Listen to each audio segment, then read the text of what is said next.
Eh, Assalamualaikum warahmatullahi wabarakatuh. Perkenalkan, kami dari kelompok 7 dari mohon maaf. Perkenalkan kami dari kelompok 7, kami akan mempresentasikan tugas keempat teori politik, yaitu analisa budaya politik daerah. Sebelumnya, perkenalkan nama saya Wilda Rahman Maulana dengan akhiran NIM 1079 dan selanjutnya rekan-rekan saya. Perkenalkan, nama saya Kenya Sentana Rahmania Luhri dengan akhiran NIM 1018. Perkenalkan, nama saya Aisyah Hanisa Putri dengan belakang NIM 1138. Perkenalkan, nama saya Adelia Nur Aliani Tias dengan akhir NIM 1085. Perkenalkan, nama saya Nur Halifah dengan akhiran NIM 1099. Oke, untuk selanjutnya akan langsung ke penjabaran materi. Kami mengangkat judul yaitu mundurnya jabatan Soeharto pada era reformasi. Pada poin pertama akan dibacakan oleh rekan saya. Silakan. Oke, saya di sini akan membacakan poin pertama, yaitu dinamika dan bentuk pemerintahan di Indonesia. Bentuk pemerintahan adalah suatu istilah yang digunakan untuk merujuk pada rangkaian institusi politik yang digunakan dalam mengorganisasikan suatu negara guna menegakkan kekuasaan atas suatu komunitas politik. Secara garis besar, sejarah Indonesia terbagi atas 3 masa, yaitu Orde Lama, Orde Baru, dan masa Reformasi. Pada masa pemerintahan Orde Lama berjalan dari tahun 1945 hingga tahun 1968 di bawah kepemimpinan Presiden Soekarno. Kemudian masa pemerintahan Orde Baru dimulai sejak dikeluarkannya surat perintah pada tanggal 11 Maret 1966 dan Orde Baru berlangsung dari tahun 1966 hingga 1998. Kemudian era reformasi atau era pasca Soeharto. Era ini dimulai pada tahun 1998, tepatnya saat lengsernya Soeharto pada tanggal 21 Mei 1998 dan digantikan oleh wakil presiden yaitu B.J. Habibie. Era reformasi ini terjadi hingga sekarang. Bentuk pemerintahan di Indonesia sendiri saat ini adalah demokrasi. Demokrasi berasal dari kata Yunani yaitu demos dan kratos. Demos bermakna rakyat atau halayak, sementara kratos bermakna pemerintahan. Di Indonesia, sistem demokrasi mulai semarak kembali sejak era Orde Baru, yaitu pada tahun 1966. Karena di masa pemerintahan Soeharto, masyarakat Indonesia dilibatkan secara langsung dalam menentukan pimpinan negara melalui pemilihan umum. Selain itu, lembaga-lembaga perwakilan rakyat seperti DPR, baik di pusat maupun daerah, MPR, dan lain-lainnya juga mulai menjalankan fungsinya untuk menampung suara rakyat.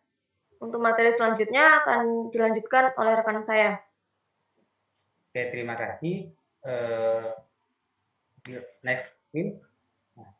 Persoalan empiris. Di kelompok kami mengangkat kasus yang terjadi pada saat itu yaitu lengsernya jabatan Soeharto. Yang terjadi saat itu adalah demo besar-besaran. Pada awalnya, diawali pada tanggal 21 Mei 1998 ditandai sebagai awal dimulainya reformasi. Setelah perjalanan panjang rakyat Indonesia menuntut perubahan, Soeharto akhirnya mengundurkan diri dari jabatannya yang dinilai otoriter dan tidak mampu mengatasi krisis moneter yang terjadi pada saat itu.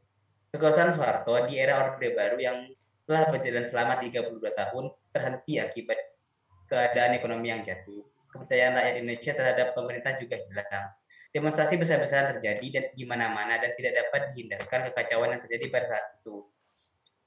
Terjadinya krisis keuangan tahun 1997 juga dipicu oleh anjloknya nilai mata uang rupiah dan membengkaknya angka hutang luar negeri oleh swasta. Krisis keuangan dapat menimbulkan kekacauan dan kepanikan yang turut dirasakan oleh negara-negara ASEAN.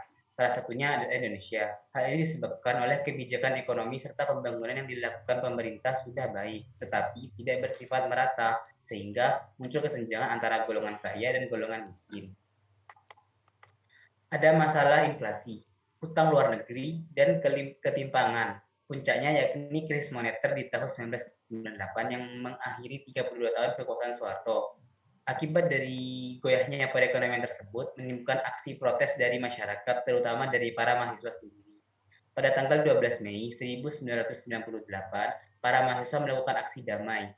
Setelah itu, mahasiswa mulai turun ke jalan Es Parman dan hendak berangkat ke gedung MPR atau DPR. Beberapa korban jiwa juga berjatuhan. Salah satunya adalah 4 mahasiswa Trisakti yang tewas karena tertembak.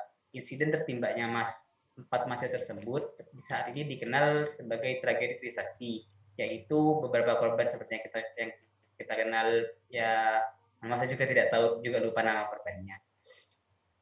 Insiden tertembaknya 4 mahasiswa tersebut dan krisis finansial Asia 1977 ini yang menyebabkan terjadinya kerusuhan Mei 1998. Kerusuhan tersebut terus berlangsung sejak 13 Mei hingga 15 Mei 1998. Buntut dari peristiwa kerusuhan Mei 1998 ini adalah lengsernya Soeharto dari jabatan sebagai Presiden Indonesia pada 20 Mei 1998. Untuk materi selanjutnya akan dijelaskan oleh rekan saya. Next. Pada politik persoalan empiris ini, termasuk budaya politik partisipan, di mana budaya politik partisipan adalah bentuk aspirasi yang bersifat kritis dalam berperan aktif pada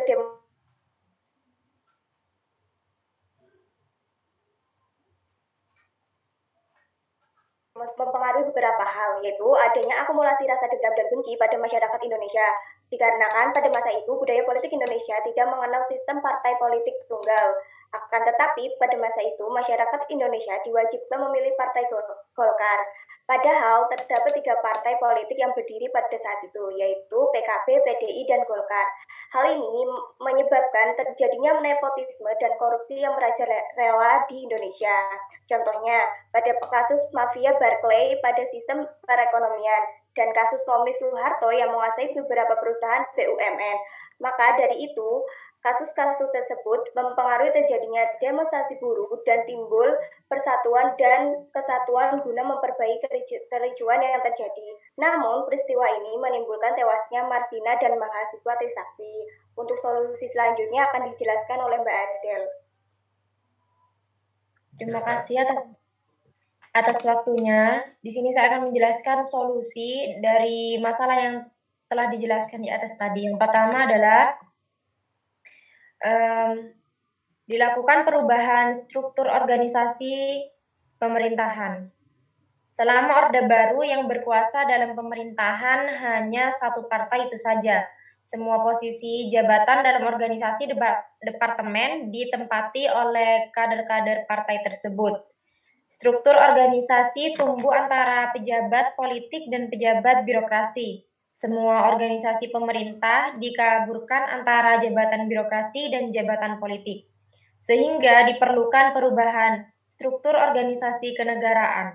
Dengan demikian, susunan, bentuk, dan macam organisasi pemerintah itu tidak lagi hanya ditentukan oleh kebutuhan elit penguasa saja, melainkan harus ditentukan bersama antara rakyat atau masyarakat dengan pemerintah. Kemudian solusi yang nomor 2, dilakukan perbaikan bentuk pemerintahan pada masa Orde Baru. Asas demokrasi mengajarkan bahwa kekuasaan dan kewenangan ada di tangan rakyat, bukan di tangan penguasa. Rakyat selama ini kedudukannya berada di luar hierarki pemerintahan. Oleh karena itu, selama ini rakyat tidak berdaya. Dalam kaitan ini, rakyat mempunyai kemerdekaan untuk memperjuangkan aspirasinya ke dalam partai politik tertentu. Kekuasaan rakyat dalam demokrasi diwujudkan dengan berbagai partai politik yang ada. Kemudian solusi yang terakhir, menghapus sistem single majority. Berkaitan dengan asas demokrasi, hal lain yang perlu memperoleh perhatian untuk mendasari justifikasi restrukturisasi birokrasi publik ialah perubahan sistem politik pada saat era Orde Baru. Sistem politik kita yang awalnya sistem 3 partai dan adanya single majority diubah menjadi banyak partai. Sistem sentralisasi kekuasaan telah berubah menjadi sistem check and balance. Rakyat tidak menginginkan lagi adanya kekuasaan yang memusat di satu tangan. Selain itu, keterlibatan rakyat untuk melakukan kontrol pada birokrasi pemerintahan menjadi faktor yang harus diperhitungkan dalam rangka restrukturisasi birokrasi publik. Selanjutnya akan dijelaskan oleh rekan saya. Baik, menurut kesimpulan data di atas, sistem pemerintahan yang dianut Indonesia saat ini yaitu di sistem demokrasi yang masih sangat relevan digunakan di Indonesia. Karena pada sistem tersebut, rakyat ikut andil dalam proses kepemerintahan dan berhak menyuarakan pendapatnya untuk kepentingan bernegara. Pada sistem demokrasi ini, rakyat sangat diuntungkan karena pemerintahan ini adalah disebut juga dengan pemerintahan dari dan oleh untuk rakyat. Baik, saya kembalikan ke moderator. Terima kasih rekan-rekan semuanya atas penyampaian materinya.